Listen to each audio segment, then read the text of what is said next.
Hello students, अगर आपको चाहिए नोट्स एंड एक्स्ट्रा हेल्प तो अभी ज्वाइन कीजिए दीक्षा मैम की memberships. Hello students, welcome back to my channel. मैं हूं दीक्षा।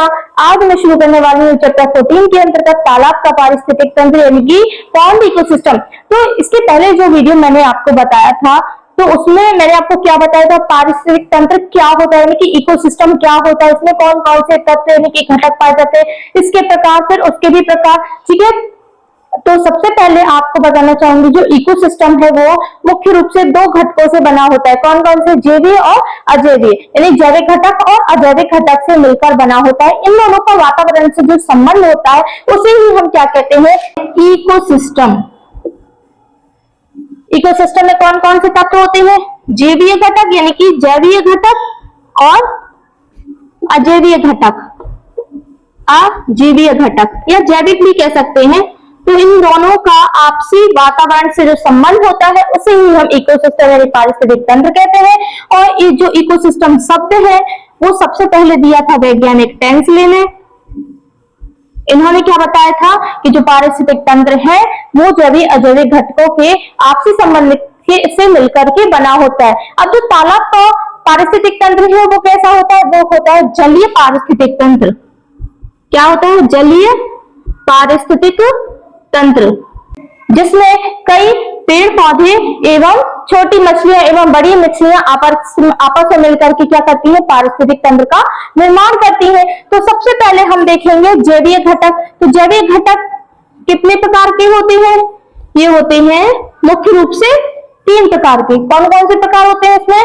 सबसे पहले होता है उत्पादक, प्रोड्यूसर, फिर उपभोक्ता यानी कि कंज्यूमर, और अपघटक यानी कि डिकम्पोजर। तो सबसे पहले जो उत्पादक आता है, जैविक घटक का सबसे पहला प्रकार क्या है? उत्पादक यानी कि प्रोड्यूसर। उत्पादक के अंतर्गत कई पेड़ पौधे आते हैं, छोटे छोटे प्लांट्स और बड़े प्लांट्स यानी कि प्लवक जो तैरने वाले प्लांट्स होते हैं। ये क्या करते हैं? सूर्य के प्रकाश के द्वारा यानी कि सनलाइट की उपस्थिति में क्लोरोफिल की सहायता से ये स्वयं प्रकाश संश्लेषण यानी फोटोसिंथेसिस की क्रिया करते हैं और अपना भोजन ये स्वयं ही बना लेते हैं। तो ये क्या कहलाते हैं? उत्पादक कहलाते हैं, क्योंकि ये अपना भोजन खुद प्रोड्यूस करते हैं यानी कि खुद ही बनाते हैं। किस विधि के द्वारा? ये प्रकाश संश्लेषण की क्रिया के द्वारा ये पौधे क्या करते हैं? स्वयं अपना भोजन बनाते हैं। यानी कि ये कैसे होते हैं? स्वपोषी होते हैं, प्रकाश संश्लेषण के द्वारा भोजन बनाते हैं। प्रकाश संश्लेषण की जो क्रिया होती है वो किस किस से होती है? सनलाइट की उपस्थिति में और क्लोरोफिल की उपस्थिति में कार्बन डाइऑक्साइड और जल मिलकर के क्या करते हैं? भोजन को बनाते हैं। अब ये जो उत्पादक है वो भी मुख्य रूप से 4 प्रकार के होते हैं। सबसे पहले आते हैं तैरने वाले पौधे या सूक्ष्म शैवाल। इन्हें इंग्लिश में प्लवक भी कहते हैं, प्लैंकटन। क्या कहते हैं? इन्हें प्लवक भी कहते हैं। क्यों कहते हैं? क्योंकि ये छोटे छोटे सूक्ष्म शैवाल यानी कि जो आपने काई देखी होगी ना तालाबों में, पानी के किनारे पर, वो छोटे छोटे से ग्रीन कलर के प्लांट्स होते हैं, बहुत छोटे। तो उन्हें हम क्या कहते हैं? प्लवक कहते हैं, सूक्ष्म शैवाल कहते हैं।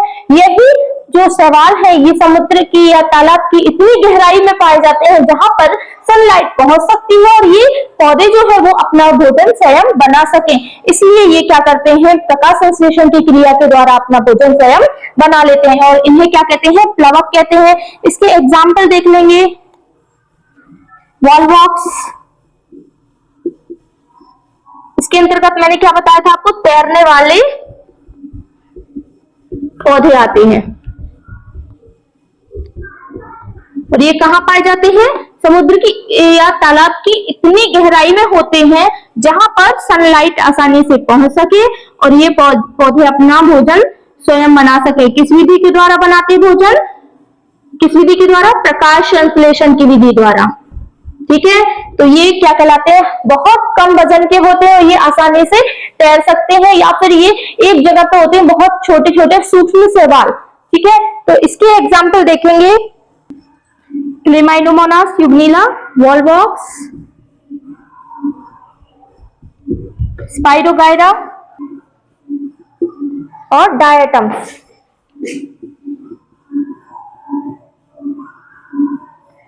नेक्स्ट आता है तैराक पौधे।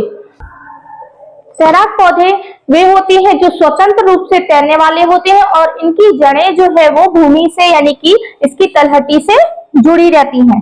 स्वतंत्र रूप से तैरने वाले पौधे। इसमें कुछ पौधे कैसे होते हैं जिनकी जड़ें आराम से हवा में तैरती रहती है यानी कि फ्लोटिंग प्लांट्स होते हैं, और कुछ पौधे ऐसे होते हैं जिनकी जड़ें भूमि से जुड़ी रहती है यानी कि दोनों तरह के प्लांट्स इसमें पाए जाते हैं। कुछ वैसे होते हैं जिनकी जड़ें क्या होती हैं, भूमि से जुड़ी रहती हैं, जड़ें भूमि से जुड़ी या स्वतंत्र, यानी कि जो प्लांट्स क्या कहलाते हैं, फ्लोटिंग प्लांट्स। ठीक है, फ्लोटिंग प्लांट्स। इसके एग्जाम्पल है वॉल्फिया, वॉल्फिया, लेमना, पिस्टिया। ठीक है, ये सभी प्लांट्स क्या है, यूट्रिकुलेरिया, ये सभी क्या में आ जाते हैं, तैराक पौधे में आ जाते हैं, यूट्रिकुलेरिया। तो ये दो प्रकार काय के बताए मैंने आपको, उत्पादक यानी कि प्रोड्यूसर के।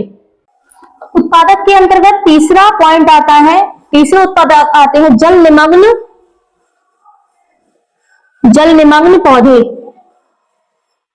और चौथा है जल स्थलीय, जल स्थलीय पौधे। ये सारे काय के पॉइंट्स है, ये उत्पादक के पॉइंट्स है। तो जल निमग्न पौधे भी किसके अंतर्गत आते हैं, ये उपभोक्ता के अंतर्गत आते हैं। कौन से पौधे, जल निमग्न मतलब कि जल में डूबे हुए पौधे किसके अंतर्गत आते हैं, ये उत्पादक के अंतर्गत आते हैं। और क्योंकि ये पौधे जो है वो अपना भोजन स्वयं बना सकते हैं। और जल स्थलीय नाम से शो हो रहा है ऐसे पौधे जो जल और स्थल दोनों में होते हैं, मतलब कि आधे ये जल के अंदर डूबे रहते हैं और आधे ये जल के बाहर निकले रहते हैं, यानी कि भूमि पर पाए जाते हैं, ये किनारे पर होते हैं, तो इसलिए इन्हें हम क्या कहते हैं, जल स्थलीय पौधे कहते हैं। अब यहाँ आप देख सकते हैं, तो जल स्थलीय पौधे जो है वो यहाँ पे किनारे पर पाए जाते हैं, यानी कि ये तालाब के अंदर भी होते हैं और तालाब की बाहरी भूमि पर भी दिखाई देते हैं, मतलब कि ये जल में और स्थल में दोनों स्थानों पर रहते हैं। और है क्या ये, बेसिकली ये क्या है, ये प्रोड्यूसर प्लांट्स है।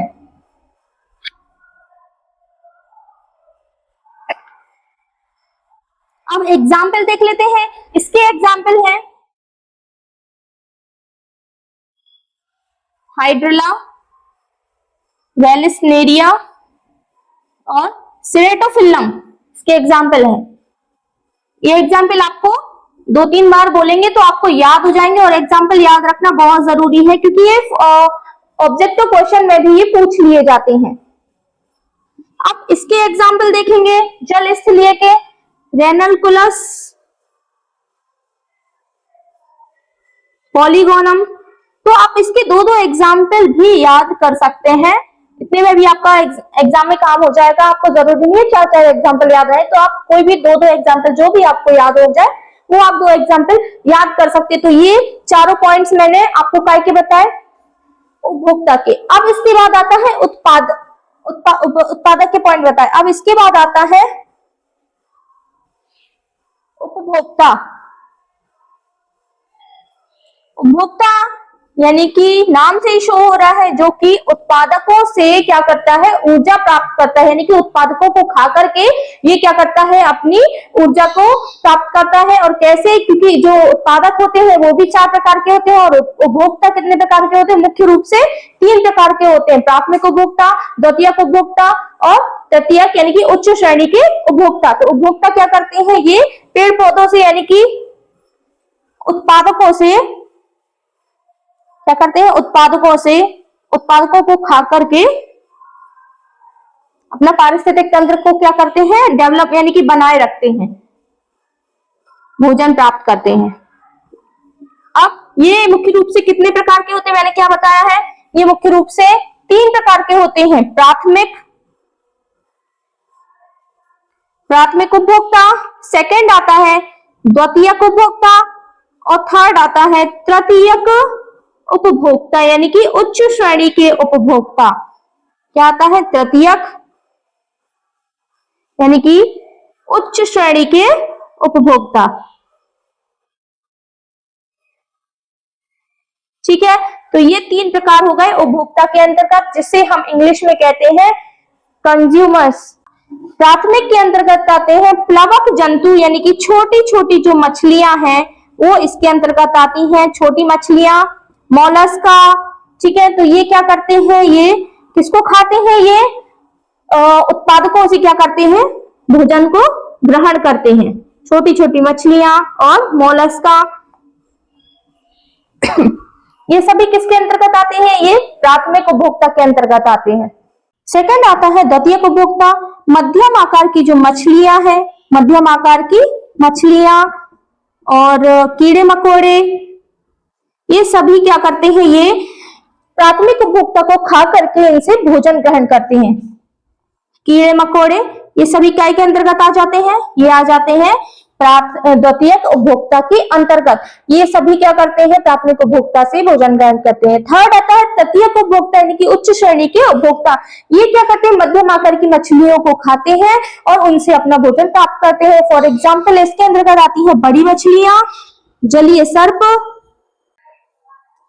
इत्यादि। तो ये तृतीयक यानी कि उच्च श्रेणी के उपभोक्ता के अंतर्गत आते हैं। लास्ट है हमारा अपघटक, डीकंपोजर।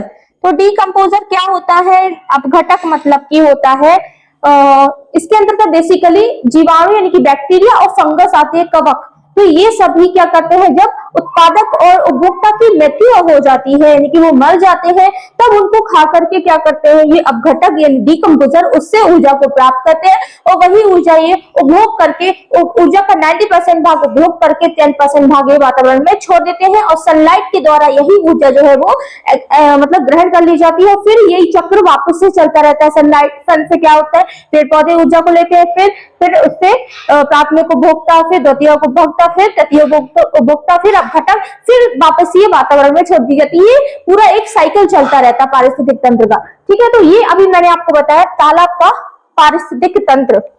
तो जो अपघटक होते हैं यानी कि डीकंपोजर होते हैं, बेसिकली कौन कौन से होते हैं, बैक्टीरिया और फंगस यानी कि कवक। तो ये क्या करते हैं, इन जीवों का शरीर का अपघटन कर लेते हैं और उससे ऊर्जा को प्राप्त कर लेते हैं। तो स्टूडेंट्स, ये रहा तालाब का पारिस्थितिक तंत्र। आज का वीडियो हम यही समाप्त करते हैं। उम्मीद है आपको जरूर पसंद आया होगा। मेरे चैनल को लाइक शेयर कीजिए और सब्सक्राइब करना ना भूलें। मिलते हैं नेक्स्ट वीडियो में, तब तक के लिए धन्यवाद। Thanks for watching the video. कृपया वीडियो को लाइक शेयर एंड सब्सक्राइब कीजिए। अगला लेक्चर जल्द ही लेके आएंगे। तब तक नोट्स बनाइए, रिवीजन कीजिए और अच्छे से पढ़ते रहिए। Thank you.